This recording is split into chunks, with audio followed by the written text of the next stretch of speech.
इधर बिहार दौरे पर हैं बीजेपी के अध्यक्ष जेपी नड्डा। पटना में समीक्षा बैठक जेपी नड्डा की तरफ से की जाएगी और नेताओं के साथ कोर कमेटी की बैठक भी जेपी नड्डा करेंगे।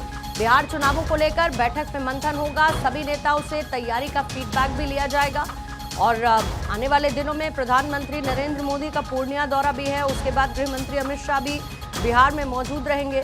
उससे पहले जेपी नड्डा जहां सभी नेताओं से तैयारी बिहार चुनाव को लेकर किस तरीके की है इसका फीडबैक लिया जाएगा। बीजेपी के अध्यक्ष जेपी नड्डा इस वक्त बिहार दौरे पर पहुंचे हैं, जहां पर पटना में समीक्षा बैठक उनकी तरफ से की जाएगी। नेताओं के साथ साथ ही कोर कमेटी की बैठक भी वो करेंगे। सर्वेश मेरे सहयोगी और ज्यादा जानकारी के साथ जुड़ चुके हैं।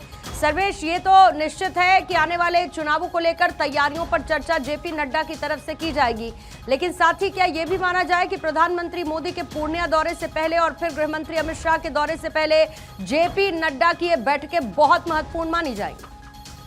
जी बिल्कुल, देखिए सीट शेयरिंग को लेकर एक तरह से कहा जाए तो ये बैठक काफी अहम है और जिस तरीके से प्रधानमंत्री पूर्णिया आने वाले हैं, अमित शाह भी का बिहार दौरा है, तो उसके पहले जेपी नड्डा का यह दौरा काफी अहम माना जा रहा है इस मायने में क्योंकि चुनाव की तैयारियों की समीक्षा भी होनी है इस दौरान। जो पहले में टास्क दिए गए थे बीजेपी नेताओं को, एनडीए नेताओं को, एनडीए की जगह जगह हर विधानसभा क्षेत्र में जिस तरीके से सम्मेलन हो रहा है उसका फीडबैक लेंगे और इसके अलावा जो सीट शेयरिंग का फार्मूला है उस पर भी बातचीत होगी।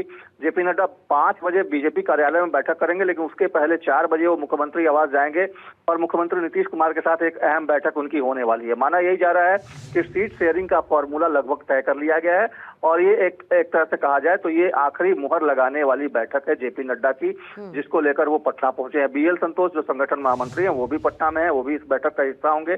तो निश्चित तौर पे जिस तरीके से लगातार एनडीए ये बात कहती आ रही है कि इस बार 2025 में 225 सीटें लेनी है और उसको लेकर जो टास्क दिए गए थे तमाम नेताओं को, एनडीए के घटक दलों को, उन टास्क पे कितना अमल हुआ है, क्या कुछ बाकी रह गया, क्या कुछ आगे और किए जाने हैं और किस तरीके से चुनाव की तैयारियों में लोग जुटेंगे और आगे चुनावी तैयारियों के तहत क्या क्या करना है, क्या क्या जो उपाय किए जाएं ताकि ज्यादा से ज्यादा वोट एनडीए को मिले, इसके लिए भी एक रूपरेखा तय की जाएगी। और सीट शेयरिंग बहुत इंपॉर्टेंट, जहां पर एक तरफ एलजेपी की अपनी डिमांड है, बाकी साथी दल की अपनी डिमांड है, जेडीयू की अपनी सीट नंबर्स को लेकर डिमांड है। ऐसे में सीट शेयरिंग फॉर्मूला बहुत इंपॉर्टेंट बिहार में होने वाले चुनावों से पहले तय करने को लेकर हो जाता है। बहुत बहुत शुक्रिया आपका सर्वेश जानकारी के लिए।